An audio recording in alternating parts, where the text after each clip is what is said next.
Hi there. I'm on to chapter 3 today of Harry Potter and the Sorcerer's Stone. So here we go. It's a little bit of a longer one, so bear with me. I had recorded all the way up to the last page, and my husband decided to come open the door, and YouTube doesn't allow you to put two videos together or edit them. I'd have to get a whole new program, and that's too much for me and my job right now. I'm too busy. So here I go again. I'm going to reread what I already just read. Chapter 3, The Letters from No One. As I've been showing you the pictures, all those little nice letters coming out of the chimney. Here we go. Chapter 3, The Letters from No One. The escape of the Brazilian boa constrictor earned Harry his longest ever punishment. By the time he was allowed out of his cupboard again, the summer holidays had started and Dudley had already broken his new video camera, crashed his remote control airplane, and first time out on his racing bike, knocked down old Mrs. Fig as she crossed Privet Drive on her crutches. Harry was glad school was over, but there was no escaping Dudley's gang, who visited the house every single day. Piers, Dennis, Malcolm, and Gordon were all big and stupid, but as Dudley was the biggest and stupidest of the lot, he was the leader. The rest of them were all quite happy to join in Dudley's favorite sport, Harry hunting. This was why Harry spent as much time as possible out of the house, wandering around and thinking about the end of the holidays, where he would see a tiny ray of hope. When September came, he would be going off to secondary school, and for the first time in his life, he wouldn't be with Dudley. Dudley had been accepted at Uncle Vernon's old private school, Smeltings. Pierre Polkus was going there too. Harry, on the other hand, was going to Stonewall High, the local public school. Dudley thought this was very funny. "They stuff people's heads down the toilet the first day at Stonewall," he told Harry. "Want to come upstairs and practice?" "No, thanks," said Harry. "The poor toilets never had anything as horrible as your head down it. It might be sick." Then he ran before Dudley could work out what he'd said. One day in July, Aunt Petunia took Dudley to London to buy his Smeltings uniform, leaving Harry at Mrs. Fig's. Mrs. Fig wasn't as bad as usual. It turned out she'd broken her leg tripping over one of her cats, and she didn't seem quite as fond of them as before. She let Harry watch television and gave him a bit of chocolate cake that tasted as though she'd had it for several years. That evening, Dudley paraded around the living room for the family in his brand new uniform. Smeltings boys wore maroon tailcoats, orange knickerbockers, and flat straw hats called boaters. They also carried knobbly sticks used for hitting each other while the teachers weren't looking. This was supposed to be good training for later life. As he looked at Dudley in his new knickerbockers, Uncle Vernon said gruffly that it was the proudest moment of his life. Aunt Petunia burst into tears and said she couldn't believe it was her ickle Dudleykins. He looked so handsome and grown up. Harry didn't trust himself to speak. He thought two of his ribs might already have cracked from trying not to laugh. There was a horrible smell in the kitchen the next morning when Harry went in for breakfast. It seemed to be coming from a large metal tub in the sink. He went to have a look. The tub was full of what looked like dirty rags swimming in gray water. "What's this?" he asked Aunt Petunia. Her lips tightened, as they always did if he dared to ask a question. "Your new school uniform," she said. Harry looked in the bowl again. "Oh," he said, "I didn't realize it had to be so wet." "Don't be stupid," snapped Aunt Petunia. "I'm dyeing some of Dudley's old things grey for you. It'll look just like everyone else's when I've finished." Harry seriously doubted this, but thought it best not to argue. He sat down at the table and tried not to think about how he was going to look on his first day at Stonewall High, like he was wearing bits of old elephant skin probably. Dudley and Uncle Vernon came in, both with wrinkled noses because of the smell from Harry's new uniform. Uncle Vernon opened his newspaper as usual, and Dudley banged his smelting stick, which he carried everywhere, on the table. They heard the click of the mail slot and flop of letters on the doormat. "Get the mail, Dudley," said Uncle Vernon from behind his paper. "Make Harry get it." "Get the mail, Harry." "Make Dudley get it." "Poke him with your smelting stick, Dudley." Harry dodged the smelting stick and went to get the mail.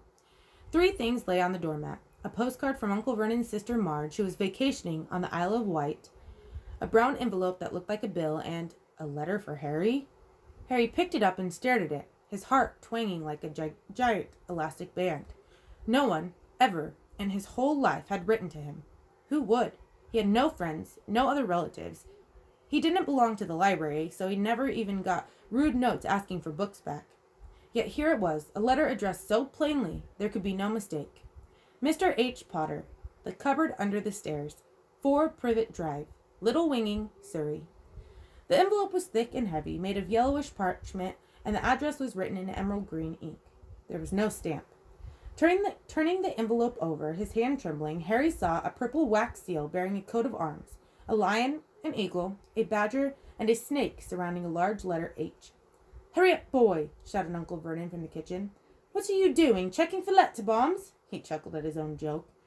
Harry went back to the kitchen, still staring at his letter. He handed Uncle Vernon the bill and the postcard, sat down, and slowly began to open the yellow envelope. Uncle Vernon ripped open the bill, snorted in disgust, and flipped over the postcard. "Marge is ill," he informed Aunt Petunia. "It's a funny welk." "Dad," said Dudley suddenly. "Dad, Harry's got something." Harry was on the point of unfolding his letter, which was written on the same heavy parchment as the envelope, when it was jerked sharply out of his hand by Uncle Vernon. "That's mine," said Harry, trying to snatch it back. "Who'd be writing to you?" sneered Uncle Vernon, shaking the letter open with one hand and glancing at it. His face went from red to green faster than a set of traffic lights, and it didn't stop there. Within seconds, it was the grayish white of old porridge. "Petunia!" he gasped. Dudley tried to grab the letter to read it, but Uncle Vernon held it high out of his reach. Aunt Petunia took it curiously and read the first line. For a moment it looked as though she might faint. She clutched her throat and made a choking noise.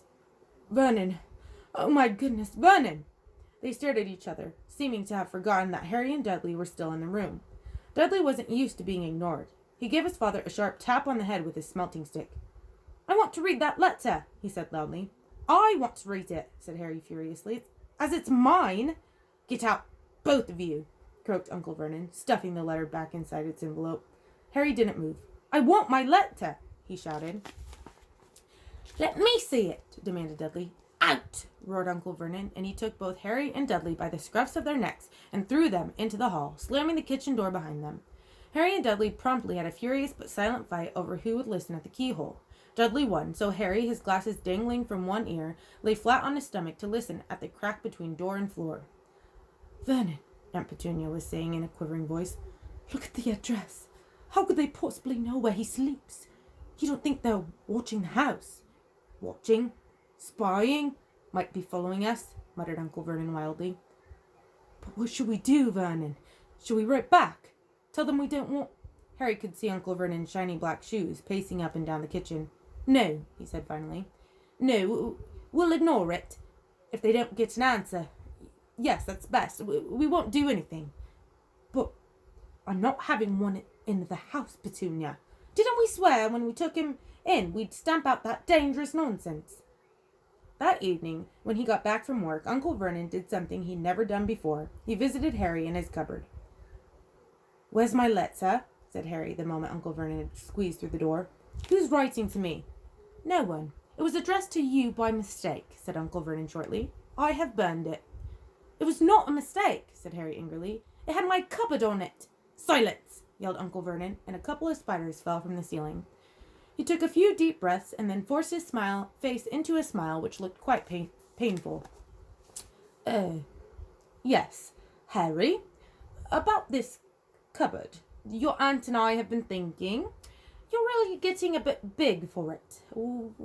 We think it might be nice if you moved into Dudley's second bedroom." "Why?" said Harry. "Don't ask questions," snapped his uncle. "Take this stuff upstairs, now." The Dursleys' house had 4 bedrooms, one for Uncle Vernon and Aunt Petunia, one for visitors, usually Uncle Vernon's sister Marge, one where Dudley slept, and one where Dudley kept all the toys and things that wouldn't fit into his first bedroom. It only took Harry one trip upstairs to move everything he owned from the cupboard to this room. He sat down on the bed and stared around him. Nearly everything in here was broken. The month-old video camera was lying on top of a small working tank Dudley had once driven over the next-door neighbor's dog.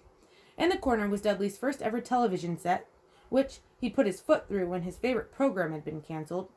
There was a large birdcage which had once held a parrot that Dudley had swapped at school for a real air rifle, which was up on a shelf with the end all bent because Dudley had sat on it.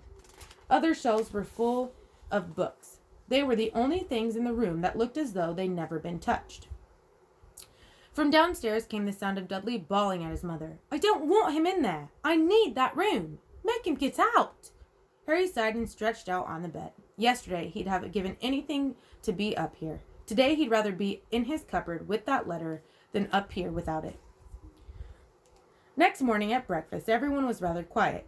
Dudley was in shock. He'd screamed, whacked his father with his smelting stick, been sick on purpose, kicked his mother, and thrown his tortoise through the greenhouse roof, and he still didn't have his room back. Harry was thinking about this time yesterday and bitterly wishing he'd opened the letter in the hall. Uncle Vernon and Aunt Petunia kept looking at each other darkly. When the mail arrived, Uncle Vernon, who seemed to be trying to be nice to Harry, made Dudley go and get it. They heard him banging things with his smelting stick all the way down the hall. Then he shouted, "There's another one. Mr. H. Potter, the smallest bedroom, 4 Privet Drive." With a strangled cry, Uncle Vernon leapt from his seat and ran down the hall, Harry right behind him. Uncle Vernon had to wrestle Dudley to the ground to get the letter from him, which was made difficult by the fact that Harry had grabbed Uncle Vernon around the neck from behind. After a minute of confused fighting, in which everyone got hit a lot by the smelting stick, Uncle Vernon straightened up, gasping for breath, with Harry's letter clutched in his hand. "Go to your cupboard. I mean your bedroom," he wheezed at Harry. "Dudley, go. Just go." Harry walked round and around his new room. Someone knew he had moved out of his cupboard, and they seemed to know he hadn't received his first letter. Surely that meant they'd try again. And this time, he'd make sure they didn't fail. He had a plan. The repaired alarm clock rang at 6 o'clock the next morning. Harry turned it off quickly and dressed silently. He mustn't wake the Dursleys. He stole downstairs without turning on any of the lights.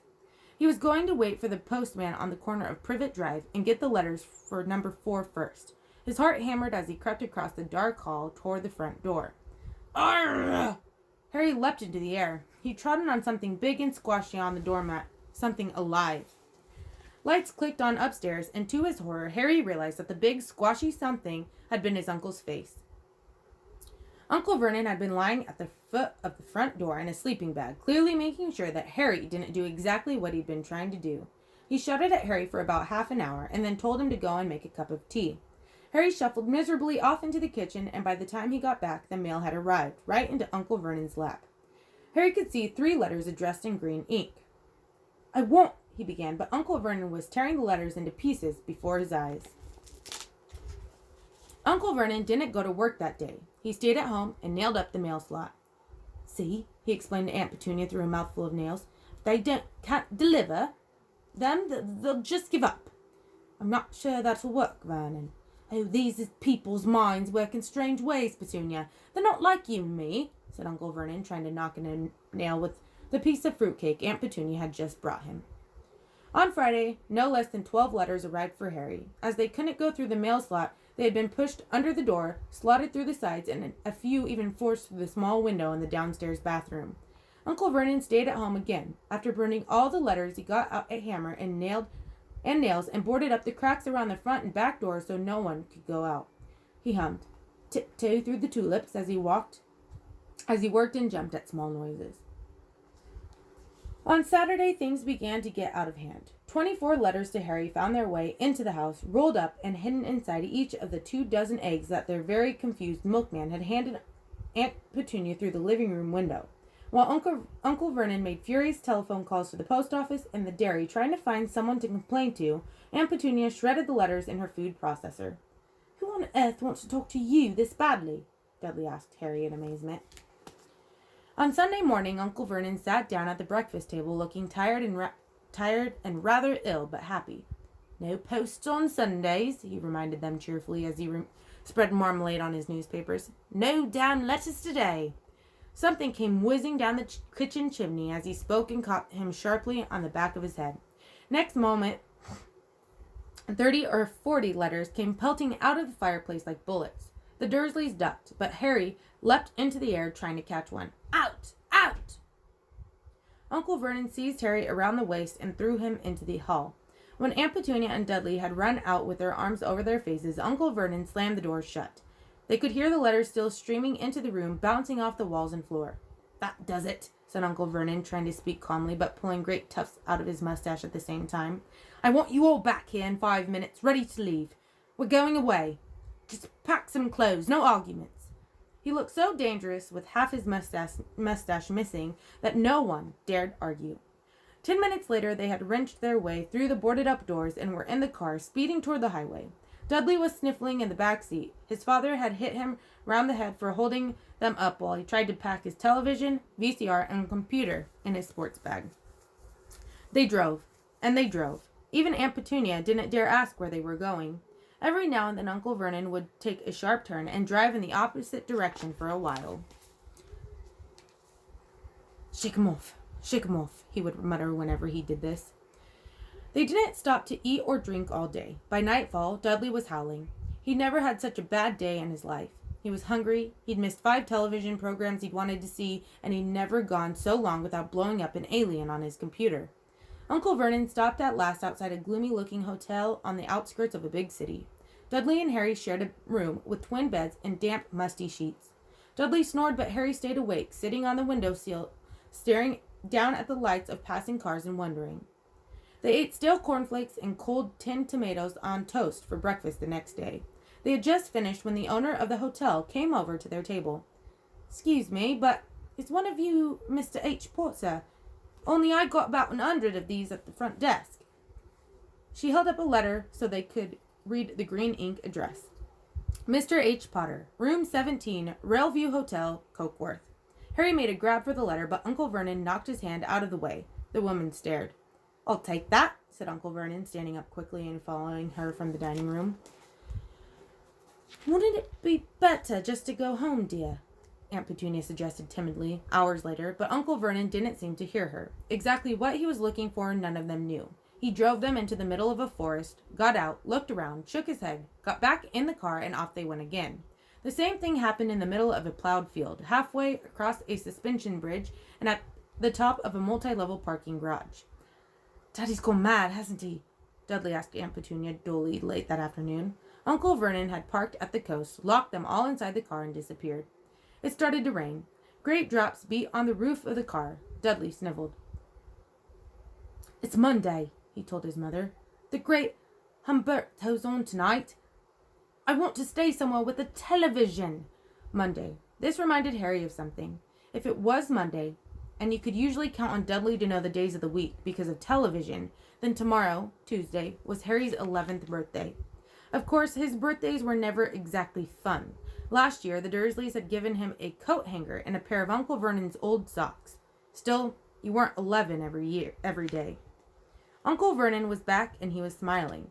He was also carrying a long, thin package and didn't answer Aunt Petunia when she asked what he'd bought. "Found the perfect place," he said. "Come on, everyone out." It was very cold outside the car. Uncle Vernon was pointing at what looked like a large rock way out at sea.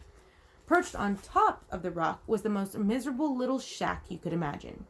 One thing was certain. There was no television in there.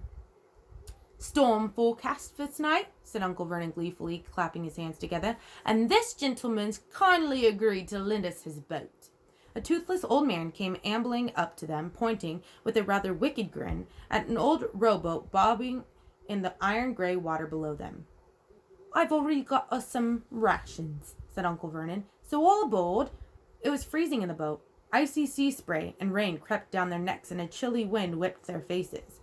After what seemed like hours, they reached the rock where Uncle Vernon, slipping and sliding, led the way to the broken-down house. The inside was horrible. It smelled strongly of seaweed, the wind whistled through the gaps in the wooden walls, and the fireplace was damp and empty. There were only 2 rooms. Uncle Vernon's rations turned out to be a bag of chips each and 4 bananas. He tried to start a fire, but the empty chip bags just smoked and shriveled up. "Could do with some of those letters now, eh?" he said cheerfully. He was in a very good mood. Obviously, he thought nobody stood a chance of reaching them here in a storm to deliver mail. Harry privately agreed, though he thought the thought didn't cheer him up at all. As night fell, the promised storm blew up around them. Spray from the high waves splattered the walls of the hut, and a fierce wind rattled the filthy windows. Aunt Petunia found a few moldy blankets in the second room and made up a bed for Dudley on the moth-eaten sofa. She and Uncle Vernon went off to the lumpy bed next door, and Harry was left to find the softest bit of floor he could and to curl up under the thinnest and most ragged blanket. The storm raged more and more ferociously as the night went on. Harry couldn't sleep. He shivered and turned over, trying to get comfortable, his stomach rumbling with hunger. Dudley's snores were drowned by the low rolls of thunder that started near midnight. The lighted dial of Dudley's watch, which was dangling over the edge of the sofa on his fat wrist, told Harry he'd be 11 in 10 minutes' time. He lay and watched his birthday tick nearer, wondering if the Dursleys would remember at all, wondering where the letter writer was now. 5 minutes to go. Harry heard something creak outside. He hoped the roof wasn't going to fall in, although he might be warmer if it did. 4 minutes to go. Maybe the house in Privet Drive would be so full of letters when they got back that he'd be able to steal one somehow. 3 minutes to go. Was that the sea slapping hard on the rock like that? And 2 minutes to go. What was that funny crunching noise? Was the rock crumbling into the sea? 1 minute to go and he'd be 11. 30 seconds. 20. 10. 9. Maybe he'd wake Dudley up just to annoy him. 3. 2. 1. Boom! The whole shack shivered and Harry sat bolt upright, staring at the door. Someone was outside, knocking to come in. End of chapter 3.